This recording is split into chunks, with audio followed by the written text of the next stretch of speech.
satu nama, suatu masa dulu pernah bawa dan beri bahagia. Hingga saat ini masih ku abadikan di dalam hatiku.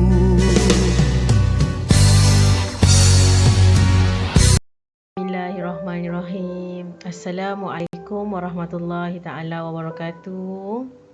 Alhamdulillah, Alhamdulillah, Alhamdulillah. Alhamdulillahillazi hadana lihaza wa ma kunna linahtadiya laula an hadanallah. Qala rabbi shrahli sadri wa yassirli amri wahlul 'uqdatam min lisani yafqahu qawli. Amin. Hari ini saya akan ceritakan kisah keluarga saya yang di mana kami sekeluarga mendapati bahawa 7 orang adik-beradik saya termasuk ibu dan ayah saya positif COVID. Baiklah. Diharapkan semua bersedia mendengarlah cerita saya ini, walaupun saya tahu cerita setiap orang berbeza-beza kan. Simptom setiap orang berbeza-beza, cara menangani setiap orang berbeza-beza. Tapi ini adalah cara saya dalam menangani COVID-19 dalam keluarga yang saya sayang. Ya. Okey, ceritanya bermula begini. Pada suatu hari, pada waktu tengah hari tak silap saya, ayah saya dan juga adik saya yang ketiga, dia telefon, dia cakap, "Angah, cuba tengok mak. Sebab mak tu macam sesak nafas, sakit dada, tangan kebas." Ini berlaku pada akhir bulan 8. Ya, akhir bulan 8 yang di mana kami adik-beradik seramai 4 orang baru selesai vaksin. Dos kedua lah dalam berapa hari baru saja. Okey. Jadi kami semua, jadi saya bila dengar mak sakit kan, kita risau. Saya adalah anak kedua daripada 8 adik-beradik. Ya. Okey, ceritanya macam ni. Saya pun start kereta teruslah ke rumah mak saya. Rumah mak saya dekat je, sangat dekat. Jadi saya pun tengok mak saya dah duduk kat kerusi malas kan, kerusi kat depan. Saya tanya, "Mak okey ke ni?" Mak saya cakap, "Tak tahulah Ngah. Mak ni dada mak sakit. Tangan kebas-kebas. Cek darah kat rumah memang semua ada kan, cek darah, kencing manis semua ada. Pamlah darah. Tengok dia punya darah tinggi dah 200 lebih. Sangat tinggi, sangat bahaya." Tapi itulah, saya nak bawa ke klinik kan, mak saya tak nak, berkeras. Saya risau bila kita cakap lagi, dia akan lagi stres kan. Kita sebagai anak, kita kena cuba macam mana nak tenangkan mak kita kan. Jadi seterusnya, abang saya, ayah saya, masa saya datang tu ayah saya nak pergi kerja, ayah saya berniaga kan. Ayah cakap, "Kak Angah, cuba tengok mak tu, simptom yang mak dapat ni sama macam awal dulu tau, sebelum adanya COVID. Mak saya memang ada satu simptom macam inilah, kebas tangan, sesak nafas dan tekanan darah dia naik. Itu masa dia sebelum COVID lah. Jadi saya berpendapat bahawa penyakit lama mak tu datang kembali. Jadi saya ni tak adalah terfikir COVID ke apa, memang tak fikir langsung.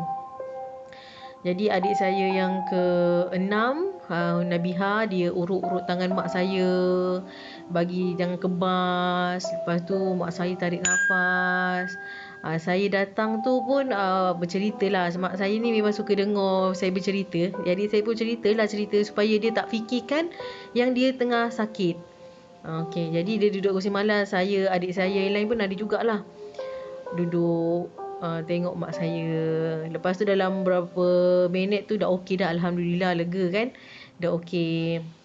Masa berbincang dekat depan tu, saya cakap dengan mak saya, "Mak, Angah rasa Angah nak beli test saliva yang COVID tu kan, yang orang kata guna Elio tu kan." Mak saya cakap, "Tak payahlah Kak Angah." Dia takut kan, dia takut. Tapi saya bertegas saya nak juga. Kalau saya ikutkan mak saya tak nak, memang taklah. Saya cakap dengan mak saya, mak jangan risau, insya-Allah tak ada apa-apalah, mak kan ada semua okey kan. Jadi mak saya pun saya cakap lah, mak, kita kena cegah sebelum berlakunya lebih melarat. Kalau kita dah tahu kita ada sakit, kita kena cuba ubat. Saya tak nak berlaku macam tak tahu tiba-tiba meninggal, tak tahu sakit apa kan. Jadi bila kita dah tengok mak kita ada simptom macam tak sihat macam ni, memang Allah Ta'ala detikkan dekat hati saya untuk beli test untuk saliva tu lah. Masa tu tengah mahal lagi, 29.9. Tak silap saya lah, saya beli 8 pada mulanya. Kali kedua baru saya beli 10, itu dah dapat RM26. Tapi sekarang dah harga dah kena kawal kan, 19.9. Lepas tu saya pun beli.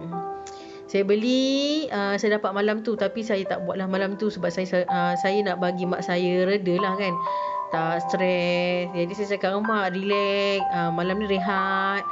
Esok paginya subuh-subuh mak saya dah call. Mak saya cakap macam mana nak gunanya ni. Bagi kita sebagai seorang anak dan juga orang muda, bagi kita senang je. Masukkan air ludah, tekan, check. Dia punya test kit tu macam pregnancy test. Bila kita positif dia akan naik 2 line, bila negatif dia akan 1 line sajalah. Jadi pada waktu subuh tu mak saya dah call dah dengan suara dia yang tidak bermaya. Sebab dia kalau sakit dia memang tak nak makan sebab dia risau dia punya darah naik, darah tinggi naik, kencing manis naik kan. Jadi dia tak makan. Lepas tu subuh-subuh saya datang dah, saya check mak saya. Saya check lah pakai Ailio tu kan. Jadi saya datang rumah mak saya tu, saya pun tak fikirlah COVID kan. Jadi kita punya safety pada diri sendiri tu tak berapa sangat lah. Saya just pakai apa, sarung tangan je saya rasa masa tu untuk mak saya. Jadi saya pun test. Masa saya datang tu saya nampak lah mak saya memang tengah berlepit lah atas katil. Memang tak bermaya sangat sebab dia takut kan. Dia takut apa yang ditakutkan tu menjadi kenyataan kan. Jadi kita cakap, mak janganlah risau, insya-Allah tak ada apa-apa, yakinlah. Mak saya pun bacalah, ya laqad ja'akum rasulun min anfusikum azizun 'alaihi ma anitum harisun 'alaikum bil mu'minina raufur rahim. Fa in tawallaw faqul hasbiyallahu la ilaha illa hu 'alaihi tawakkaltu wa huwa rabbul 'arsyil azim. Awak amalkan insya-Allah. Doa tu ayat Quran tu sangat bagus, tu beramalkan. Jadi bila saya check mak saya dah tak ada air ludah sebab kering kan mulut dia kan. Dia kan kena test pakai Ailio kan. Saya cakap, mak kena test mak guna Ailio ni banyak sikit. Mak saya pun ludah ludah kan. Ludah still lagi sikit. Dia ada bekas tau, dia ada bekas di tengah tempat awak ludah lah. Nanti saya tunjukkan lah videonya. Lepas dah buat tu saya pun letaklah dekat atas test kit dia tu kan. Letak dalam berapa 3 titik itulah. Jangan terlalu banyak. Dia ikut lah macam tu kan. Dalam 10 minit dah juga saya tunggu and then negatif. Alhamdulillah masa tu memang lega sangat, negatif. Dan bila dengar je negatif, mak saya pun alhamdulillah terus segar. Awak bayangkan tak? Dia risaunya tu sampai dia tak lalu makan, berlepit atas katil. Lepas tu saya cakap dengan ayah, sini ayah, ngabarkan ayah. Saya walaupun anak kedua tapi saya lebih suka melihat perjalanannya. Saya suka nak tengok depan mata saya apa yang berlaku pada keluarga saya. Okey. Jadi ayah saya pun check, alhamdulillah negatif juga sebab ayah memang tak ada simptom kan. Mak saja. Jadi bila mak dah check, dia dah segar terus. Terus ke dapur boleh masak. Sebelum tu dia cakap dengan saya, Angah nanti masakkan mak sup ketam. Saya pun okey boleh insya-Allah. Saya memang Allah tu memang maha mengetahui, maha menjaga hamba dia kan. Awak bayangkan kalau saya memang masakkan untuk mak saya yang mana ketika itu sebenarnya dah positif. Awak tahu tak kenapa dia punya bacaan tu negatif? Sebab itu adalah kali pertama saya melakukan dan itu bagi saya ada berlakunya kesilapan yang mana ketika kita membuat test guna Ailio tu, pastikan ia air liur bukan buih liur. Sebab mak saya tak ada Ailio, kering. Jadi yang saya dapat tu adalah buih. Jadi bila buih tak boleh, dia kena air. Jadi kat situ ada ralatnya berlaku. Dan saya mengambil pengajaran dekat situ, dan sebab itu saya buat video supaya awak semua bila melakukan test Leo tu pastikan awak semua mendapat air Leo, faham ya. Okey, jadi kehidupan berlaku seperti biasa, yang mana mak saya dah boleh masak, dengan suara dia dah happy. Sebab kan COVID ini ia melibatkan dalaman kita dan juga sokongan moral daripada ahli keluarga, bagi nasihat, cakap mak tak ada apa-apa, sihat, Alhamdulillah. Jadi awak bayangkan kalau ketika itu memang mak saya positif dengan keadaan dia masih tak stabil lagi, emosi tak stabil lagi, dikhawatiri mak saya akan terkejut, bertambah sakit. Tapi saya rasa ini memang adalah suratan yang Allah Ta'ala bagi kepada keluarga saya. Dia tahu tahap kemampuan keluarga saya, macam mana mak saya hendak menanganinya. Jadi Alhamdulillah mak saya sihat. Saya pun tak masak lah kan, jadi saya tak adalah sentuh barang-barang kat rumah mak saya. Jadi saya cakap lah, okey mak, dah sihat Aki akan balik dululah. Okey, mak saya pun terima kasih kan. Saya memang nampak mak saya dah sihat. Dan selang dalam sehari dua, pada 2 hari bulan 9 tu, 1 bulan 9 mak saya call. Benda ni berlaku yang saya check mak saya tu pada akhir bulan 8 lah, saya tak ingat bulan 28, bulan 8 ke apa, saya tak ingat. Lepas tu mak saya call, Angah, ayah tulah demam, Aiman tu demam. Mungkin yang saya anggap mungkin dia berjangkit daripada adik saya yang perempuan dengan yang lelaki tu ramai. Kita orang kan baru lepas vaksin, jadi antibody tengah lemah dan demam. Jadi kita orang beranggapan bahawa mak, ayah dan juga Aiman, iaitu adik saya yang bongsu itu demam sebab berjangkit dengan kami lah yang baru lepas vaksin ni kan, sebab antibody tak berapa okey. Kami beranggapan macam tu tau. Mak saya sakit tu pun demam, saya anggap macam tu juga. Oh, sebab berjangkit. Demam kan memang selalu berjangkit kan. Jadi saya pun datang 1 bulan 9 tu, mak saya dah cakap macam tu malam lah. Saya memang suka telefon mak saya setiap hari, memang call wajib. Jadi lepas malam tu mak saya call, saya cakap tak adalah, demam biasa mungkin. Jadi saya pun tidur macam biasa. Seterusnya pada 2 hari bulan 9, ayah malam lah, ayah cakap, ayah suruh mak lah telefon saya, suruh datang rumah, checkkan Aiman. Dalam adik-beradik yang lain semua dah check tau. Aiman saya tak check lagi sebab budak kan, saya rasa mungkinlah dia tak kena, kan, sebab kita utamakan mereka yang bekerja, kita utamakan untuk test Ailio tu lah. Jadi malam tu saya test, saya datang, tapi kan dalam pada waktu malam tu Allah Ta'ala gerakkan saya untuk memakai safety untuk diri saya. Saya pakai face shield, saya pakai face mask, saya pakai sarung tangan, saya pakai baju lengan panjang, saya pakai stocking, semua saya lengkap. Wah, sedangkan sebelum ni pergi rumah mak tak ada dah lengkap macam tu kan. Memang terdetik hati saya nak pakai macam tu. Memang Allah Ta'ala dah tunjukkan kan. Malam tu juga saya check adik saya yang Aiman tu. Bila saya cek Aiman tu, dah letak Elio tu kan. Dan mereka ni masa maghrib memang keluarga saya memang selalu baca hadis kan. Jadi malam-malam tu memang dekat ruang tamu tu berkumpul lah. Lepas baca hadis kan, ayah dah terbaring dekat kursi malam lah kan, sebab dia lagi semayang isyak. Lepas tu maghrib tu saya datang, saya cek Aiman. Saya cakap, Aiman kenapa ni, mata dia merah sikit kan. Jadi saya pun cek, dengan takdir Tuhan, dengan takdir Allah, dapat 2 lain. Masa tu saya nak cakap saya terkejut sangat pun tidak, sebab masa tu kita dah rada tak tahulah macam mana Allah Ta'ala boleh hadirkan perasaan saya dengan keluarga. Masa tu tenang, macam reda apa yang berlaku.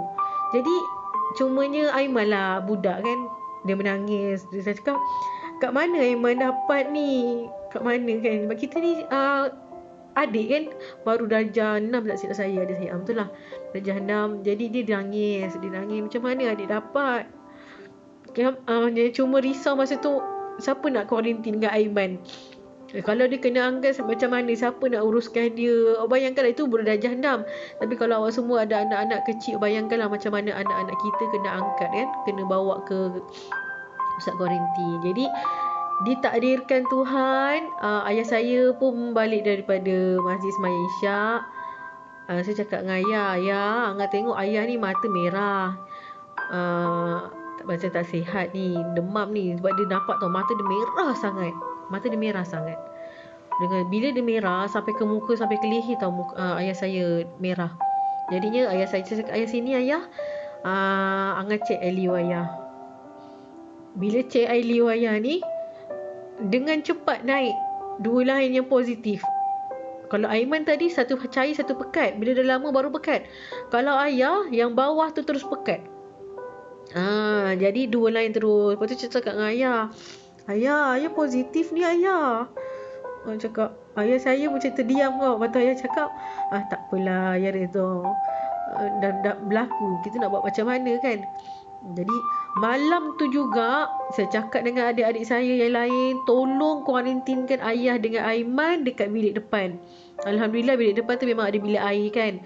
Tolong kuarantinkan. Tapi saya memang bersyukur, adik-adik saya memberi kerjasama yang sangat baik.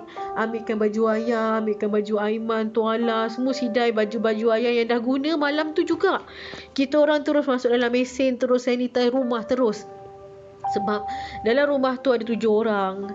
Jadi dia perlukan penjagaan lah kan. Sebab 7 orang kan ramai. Sebab yang positif 2 orang, yang lagi 5 tu belum tahu lagi kan. Jadi malam tu juga dikuarantinkan adik dan ayah. Jadi teruslah kuarantin. Dan saya malam itu juga saya membuat temu janji dengan Klinik An-Najah untuk membuat PCR, yang mana ia menggunakan tes air liur dan juga hidung lah.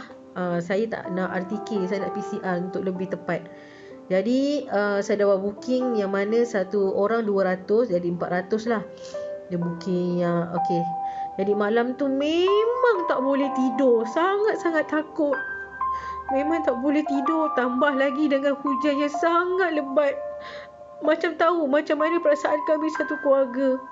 Mak saya tak boleh tidur sebab takut ada sesuatu yang berlaku pada ayah dan adik saya malam tu. Selepas tu seterusnya pada keesokan harinya, pada pukul 10.30 pagi, ayah dan Aiman bawa lah kereta sendiri. Ayah follow saya. Sebab saya kan saya cakap tadi, saya memang akan ada bersama keluarga dalam situasi apa pun. Sebab saya nak tahu perjalanan macam mana kan, supaya saya boleh bercerita pada orang ramai, supaya mengambil langkah-langkah macam mana, apa yang perlu dibuat. Saya masa dapat tahu tu macam buntu, apa saya nak buat ni. Saya tak nak terlambat, saya nak bertindak awal. Saya mesti kena cuba yang terbaik untuk keluarga saya. Jadi pada pukul 10.30 pagi tu, ayah saya drive thru je lah dekat Klinik An-Najah kat Kulai ni. Dia drive thru je, kita buat swab dekat luar sajalah. Saya tengok lah ayah dengan adik saya buat swab. Lepas tu teruslah ayah balik, kami pun balik. Ayah pun macam biasalah. Kita kalau ada mengalami COVID, kita jangan makin lemah. Kita jangan makin lemah. Saya tengok ayah saya dengan adik saya setiap pagi akan jogging dekat luar. Walaupun badan kita tengah sakit ni, kena jogging juga dekat luar. Bersenam kena pastikan kena matahari. Tarik nafas, pastikan paru-paru kita ni sihat. Tarik nafas. Walaupun kena COVID, jangan lemah. Saya cakap sekali lagi, saya nampak depan mata saya macam mana adik dengan ayah saya ya. Dia bersenam pagi-pagi. Saya telefon, buat apa ni? Tengah bersenam ni, bagi peluk. Alhamdulillah, saya suka sangat. Dan jangan tak makan. Masa tu dah mula dah deria rasa hilang. Okey. Jadi hari tu berlaku, saya rasa dalam hari Khamis ke Jumaat, tak ingat lah. Lepas tu teruslah macam biasa, hidup macam biasa. Ayah dengan Aiman dengan kuarantinnya, adik dengan mak dekat dapur, duduk bagi dapur, tak campur lah. Jadi saya telefon KKM, saya telefon bahagian Pejabat Kesihatan Daerah, semua tak angkat. Sebab apa? Sebab masih cuti lagi kan. Hari tu mungkinlah mereka cuti kan, saya tak pasti. Hari Jumaat Sabtu tu kan. Jadi pada 5 hari bulan 9, 5 hari bulan 9 ke 4 itulah, Saya pada pagi-pagi tu saya dah telefon nombor pejabat kesihatan daerah, angkat. Alhamdulillah sangat. Pada pukul 8 lebih tu dah angkat dah. Saya cakap saya nak hubungi siapa ya untuk memberitahu keluarga saya ada 2 orang positif. Dia terus bagi nombor telefon KKM lah. KKM tak tahulah KKM ke apa kan. Tapi memang dapat tu je. Saya terus cakap dengan nombor telefon tu lah dengan orang tu, bahagian in-charge bahagian tu kan. Dia cakap lah keluarga saya ni ada 7 orang dalam satu rumah, ada 2 orang positif. Lepas tu dia tanyalah macam mana keadaannya, bilik ada berapa, bilik air ada berapa. Sebab risau kan berkongsi. Jadi Alhamdulillah saya memang ada asingkan kan malam tu juga, walaupun ambil masa sikit lah kan. Jadi pagi tu saya dah buat report kan. Saya dah buat report. Pastikan bila awak semua, saya lupa dia cakap, pastikan bila kita mendapati keluarga kita ni positif, kita macam buntu kan. Pastikan yang pertama kita mesti update MySejahtera. Masa tu kan saya sebenarnya buntu masa tu. Tapi Alhamdulillah ada salah seorang ibu kepada murid saya yang mana ia cakap, Ustazah, kat situ saya memang berterima kasih kepada ibu kepada murid anak saya tu lah. Jadi saya cakap dengan adik saya, pastikan semua update MySejahtera, dan ayah punya update sejahtera tu pastikan warna merah, biar KKM alert kan, ayah kita ni dah COVID dah. Jadi dengan kuasa Tuhan, pada pagi tu saya dah telefon dan mereka pun bagi feedback yang bagus. Mereka saya rasa dalam 2-3 nombor jugalah masuk bertanyakan pasal ayah dengan adik kan. Dia tanya, lepas tu mereka cakap lah, kami akan hubungi semula setelah kami dapat katil kosong. Lepas tu saya cakap lah, boleh tak ayah saya tak kuarantin dekat luar, sebab saya risau sangat. Saya cakap kan, bila mereka cakap ayah kena kuarantin, lepas tu dia tanyalah, ayah ada sakit tak? Saya cakap ayah saya ada sakit kolesterol je, kecil manis darah tinggi semua memang tak ada. Sebab ayah saya memang jaga kan bahagian tu, makan-makan ni. Lepas tu saya cakap lah, saya takut ayah saya kena kuarantin sebab ayah saya dah sihat. Dia tanya umur ayah saya berapa. Ayah saya dah 62. 62, risiko tu ada sebab dia dah tua kan. Walaupun sihat, kita tak tahu dalaman dia macam mana, paru-paru dia macam mana kan. Lepas tu saya takut lagi. Saya tanya lagi, betul ke kat sana okey ke? Sebab kan kita biasa dimomokkan dengan suasana di kuarantin ini tak bagus, tak elok kan. Jadi saya takut. Lepas tu saya ditenangkan oleh mereka lah yang dalam telefon tu. Dia cakap, puan jangan risau. Ini adalah pusat kuarantin, bukannya hospital. Pusat kuarantin ini mereka bersama dengan orang-orang yang positif juga, dan akan dipantau oleh KKM dan juga doktor-doktor kat sana lah. Jadi bila saya dengar macam tu, lepas tu cakap ada senaman. Bila saya dengar macam tu, saya bincang dengan ayah. Saya cakap, ayah, Angan nak cakap dengan ayah ni, nanti ayah nak kena kuarantin tau. Ayah saya tak nak mula-mula tau. Ayah cakap, ayah kan dah sihat, ayah dah kena kuarantin. Ayah kuarantin kat rumah je lah. Siapa yang tak takut kan kita kena kuarantin kat luar, jauh dengan keluarga. Kita tak tahu apa yang berlaku dengan keluarga, walaupun kita dengar dalam telefon. Tapi bila kita berada di hadapan kan lain kan. Jadi pagi tu saya dapat lagi panggilan dalam pukul 10 lebih ke 11 itulah. Kata, puan, nanti ayah tu siap sedialah kemas-kemas. Tapi bila dia cakap, sebab kata tengah kosong. Okey lah kalau macam tu. Saya pun borak lah telefon ayah. Saya borak-borak dengan ayah. Ayah jaga kesihatan, ayah senam. Kalau ayah sihat, insyaAllah ayah tak kena ambil. Saya kena confident cakap dengan ayah macam tu. Sebab saya memang takut juga kan ayah saya kena ambil, kena bawa ke kuarantin Pasir Gudang. Jadi diceritakan, dipanditkan cerita pada pukul 4 tu lah. Pukul 4 tu dah nak asar dah. Mereka telefon saya, puan, kami dah on the way ambil ayah puan. Ya Allah, memang cepat sangat. Pagi tu saya buat report, petang ayah saya dah kena angkat. Ayah cakap lepas asar dah selesai sembahyang. Ayah saya Masa tu memang terkejut lah. Memang tengah makan pisang goreng. Mak dah masakkan kan pisang goreng dengan apa je, cepedak ke apa. Tengah makan. Tu macam hilang selera makan kan. Jadi ayah pun dah siap sedia. Adik-adik lain pun tolong kemas. Sebab ayah dia lelaki kan. Jadi dia tak tahu nak bawa apa, barang-barang apa kan. Jadi adik-adik saya yang lain kat rumah mak tu pakailah sarung tangan semua kemas. Kemas untuk barang ayah lah. Jadi pukul 5 tu KKM pun datang, naik van bawa ayah. Masa tu memang sedih lah. Sebab kita tak pernah berpisah dengan ayah lama kan. Sedih. Ayah tengok mak tengok ayah, kami tengok ayah kan. Saya tak ada kat tempat kejadian. Saya minta adik saya lah rakam sebab saya kat rumah kan. Saya cuma nampak lah van tu pergi bawa ayah saya. Jadi saya rasa itu yang terbaik. Sebab kalau dekat rumah, kita memang selalu cek oximeter. Semua kita cek. Tekanan darah ayah kita cek. Tapi kita ni siapa? Kita ni, saya satu family tak ada bahagian basic, bahagian medik perubatan. Jadi kita risau. Nampak luar sihat dalaman kita tak tahu, paru-paru ni kita tak tahu. Jadi saya serahkan pada Tuhan. Saya cakap, ya Allah Tuhanku, jika ini terbaik untuk ayahku, kau permudahkanlah. Jadi dengan takdir Tuhan, ayah saya pun dah dibawa ke kuarantin Pasir Gudang. Okey, seterusnya masa ayah kena angkat ke KKM tu, saya lupa nak cakap. Hari tu juga adik-beradik saya buat swab test, buat swab PCR ke klinik yang sama, klinik An-Najah.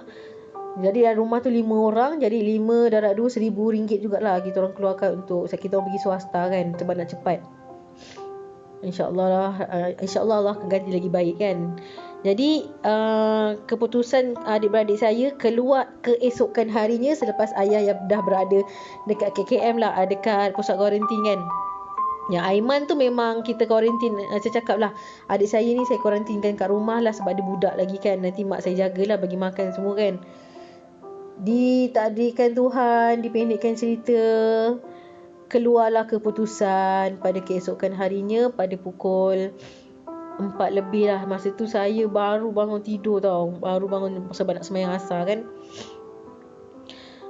Bangun tidur tu saya mendapat mesej yang bertalu-talu mesej. Masa tu kan saya bayangkan bangun tidur kita terkejut tau. Bangun tidur tu saya buka mesej daripada klinik An-Najah. Saya tengok result adik-adik saya, semua positif. Semua. Saya masa dapat tahu keputusan adik-adik dan mak saya. Saya ni macam rasa macam saya punya ujian tu Allah Ta'ala uji bertimpa-timpa tau. Walaupun itu bukan saya, keluarga saya, separuh nyawa saya. Saya bertimpa-timpa. Saya ingatkan ayah dengan Aiman je. Rupanya mak, adik-adik saya semua positif. Dan yang berada dekat rumah masa tu yang menguruskan mereka, saya yang uruskan adik-adik saya, yang mana saya tak tahu pun mereka positif. Jadi satu kerisauan jugalah untuk saya, sebab saya memang kontak rapat kan dengan adik-adik, dengan mak ayah saya. Jadinya saya menangis petang tu. Saya rasa sebab saya sebenarnya dah kuat dah masa ayah dengan Aiman dah kena positif kan. Tapi bila kena mak dengan adik-adik yang lain, lepas tu kebetulan memang bangun tidur, memang saya menangis terduduk saya. Sebab ya Allah, apa ujian yang kau bagi ni ya Allah. Masa tu saya takut sangat. Saya memang takut. Saya cakap, mak positif mak. Saya cakap, mak saya masa tu nak sembahyang asar. Lepas tu mak saya tahu saya nangis kan. Lepas tu mak saya pun telefon saya. Mak saya cakap, Angah jangan nangis. Nanti mak sedih. Nanti mak tak kuat. Jadi bila saya dengar macam tu, saya kuatkan diri saya untuk keluarga saya, untuk adik-beradik saya. So saya kuatkan diri saya. Saya cakap tak boleh, aku mesti kuat untuk keluarga. Jadi dia semua dah positif. Jadi kita ni kumpulan ahli keluarga, belah mak, semualah kita bacakan Yasin sama-sama. Dalam masa yang sama saya dapat tahu juga anak murid saya ada yang bapa dia positif, ada yang ibu dia meninggal sebab COVID. Jadi serba sedikit benda macam itu menakutkan saya jugalah sebenarnya. Maaf saya tak boleh tahan, saya dah keluar mata. Jadinya ada satu masa tu saya menerimalah panggilan daripada luar. Sekarang ni kalau dapat panggilan lain daripada lainnya memang deborkan lah kan. Takut kan. Jadi saya dapatlah panggilan dari luar. Yang mana dia ingin mengetahui bagaimana COVID ini boleh merebak dalam keluarga saya. Maka ketika itulah kami berbincang. Saya ceritalah ayah saya berniaga, kedai runcit, mak saya suri rumah. Lepas tu masa bercerita-cerita saya cakap lah, saya terlupa. Saya adik-beradik saya semua ni, kita orang ni dah buat PCR kan. Dan city value, kalau awak perasan dekat awak punya result city value ni, yang mana adik-beradik saya ada yang 17, ada yang 13, 12, 29. Mak saya 29. Tinggi kan. Apa maksudnya tu? Maksudnya kalaulah masih berbelas-belas lagi, ia baru lagi terkena COVID. Ia baru lagi dan dia punya potensi untuk berjangkit tu sangat tinggi, berbelas-belas. Manakala saya cakap lah, mak saya ni 29, dah okey ke? Saya cakap kan. Sebab ayah saya masa tu 13, Aiman 15. Panas sangat kan masa tu kan, dia tengah demam teruk. Tapi demam kami ni tak adalah seteruk sampai sesak nafas, tak. Saya tengok lah, sesak nafas pun dia sebab paru-paru kan, dia macam sesak, dada sakit. Dia tak ada sampai tercungap-cungap, tak lah. Batuk sesama hilang diri tu ada. Lepas tu saya cakap lah, mak saya 29 dan nak sihat kan. Lepas tu dia pun fikir, dia tanya saya, betul ke mak suri rumah ni ada tak orang datang? Maka dekat situlah ada dia punya ceritanya.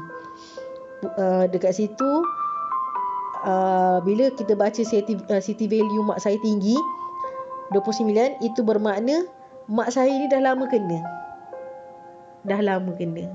Saya beranggapan ketika dia sesak nafas yang saya cerita tadi lah awal-awal, yang kami semua datang tengok cek darah dia semua tu kan, kat situ mak saya dah dapat awal dah. Ayah saya ni pun dapat daripada mak lah kan, sebab dia tidur sama-sama kan. Jadinya berjangkit lah. Lepas tu ayah pergi kedai. Kebetulan ayah pergi kedai, ada orang sakit mata warna merah matanya.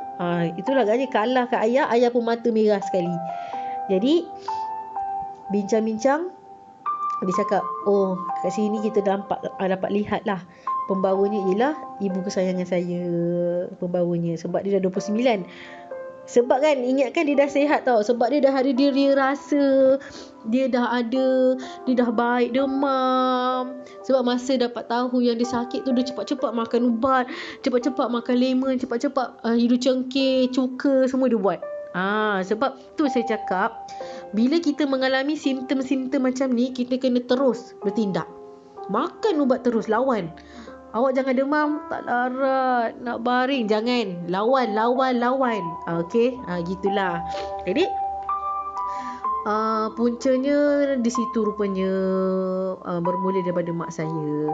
Jadi bila soal rupanya rumah mak saya ni adalah yang datang sebenarnya.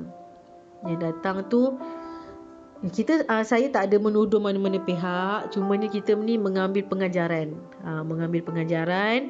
supaya kita tak lakukan pada masa akan datang. Okey. Macam yang tadi saya cakap, mak saya 29 kan, city value dia, bacaan city value yang terbaik ialah 35 ke atas, yang mana walaupun dia positif tetapi ia tidak berjangkit lah. Dia 35 ke atas.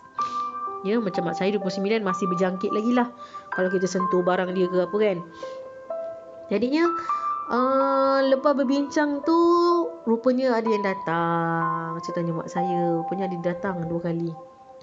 Yang pertama, masa dia tu yang datang tu, dia sebelum ni dia positif COVID. Lepas tu dia dapat kat TikTok ke apa ke, dia cakap bahawa orang yang dah terkena COVID ni antibody dia lagi kuat, lagi bagus, takkan terkena lagi. Memang tak akan terkena lagi, tapi akan terkena pada orang lain. Yang kita tak tahu antibody orang lain macam mana, kan? Jadi dia baru habis kuarantin dalam 2 ke 3 hari dia dah berjalan. Sebab dia dah percaya daripada TikTok tu lah. Dia berjalannya ke rumah mak ayah saya juga, ke kedai saya, rumah mak ayah saya. Mana ketika tu mak saya pun takut lah kan. Tapi kita ni bila orang datang, kita takkan nak tidak, kita nak halau ke apa kan. Jadi kita hormat. Saya ni tak ada fikir apa tau. Ni saya fikir ni sebagai panduan untuk kita bersama. Saya tak ada pun niat nak condemn ke orang yang datang rumah, tak. Saya nak kita sama-sama ingat mengingati. Macam tu lah. Jadi dia datang tu, sebenarnya walaupun kita ini telah habis kuarantin, kita sebenarnya kena duduk lagi rumah. Jangan campur dengan orang ramai, jangan dekat-dekat dengan orang ramai, terutamanya orang tua lah. Saya pesan juga pada awak semua lah, kalau awak semua dah kena COVID ke, janganlah dekat-dekat dengan mak ayah awak, ya. Yang dipendekkan cerita, dia datang, dia dekat, and then dia buka mask sebab dia rasa dia dah baik. Okay, itu yang pertama. Selang beberapa hari tu dia datang lagi, dia batuk-batuk. Dia balik daripada kilang, masih pakai baju kilang lagi. Datang pergi rumah mak ayah saya, duduk dapur sambil borak, sambil pakai mask, kejap buka kejap tutup, kejap buka kejap tutup.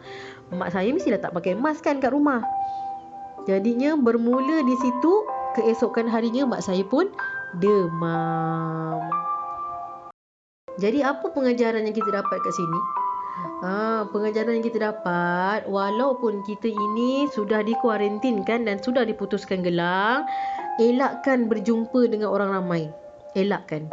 Kerana berkemungkinan dia punya bacaan tu belum lagi 35 ke atas. Mungkin sudah, tapi binatang tu masih lagi, binatang COVID tu masih ada lagi dalam badan dia. Sebab itu jangan campur dulu dengan orang. Kita jangan suka sangat, aku dah habis kuarantin, yes, alhamdulillah aku kuat. No, awak jangan macam tu. Awak memang antibody awak yang terkena COVID memang kuat, tapi orang yang berdekatan dengan awak belum tentu kuat. Itu yang menyebabkan, sebab mereka fikir mereka dah selamat. Itu yang merebak ke orang lain. Jadinya kalau mengikut pandangan yang orang yang telefon saya tu, saya tak pastilah doktor ke siapa ke kan, dia cakap sebenarnya kena kuarantinkan lagi diri selama 2 minggu. Kuarantinkan, jangan campur dengan orang. Sekiranya kena bekerja, kita kena elakkanlah berjumpa dengan orang, pakai sarung tangan ke, kena sanitize ke. Sebenarnya kan benda macam ni, walaupun kita membuat SOP yang ketat, kalau dah diri sendiri memang tak nak jaga pun takkan terjadi. Kalau macam saya buat SOP yang ketat dekat kedai saya. Okey, awak kena masuk sini, keluar sini ni. Tapi orang tersebut yang degil ni, yang tak ada dengan cakap ni, dia ambil sambil lewa, tetap akan berlaku juga COVID tu. Sebenarnya pucuk pangkal ni memang diri sendiri. Kita tak boleh nak salahkan orang, kau tak jaga ni, tak. Kita jaga diri kita. Sebab tu jaga diri, kita jaga kita. Maksudnya jaga diri sendiri. Tak boleh nak mengharapkan orang, tak boleh nak mengharapkan SOP. Semua tak boleh. Semua memang diri sendiri, pucuk pangkalnya lah. Jadi alhamdulillah, masa saya cerita dengan awak semua ni, sekarang ni mak ayah saya, kami sekeluarga masih lagi dalam kuarantin lah ya. Saya cerita awal supaya kita semua boleh bertindak awal, ya. Nanti saya tunjukkanlah bacaan city value tu macam mana. Mesti ada yang keliru, yang mana ni kan. InsyaAllah saya akan tunjuk selepas ini.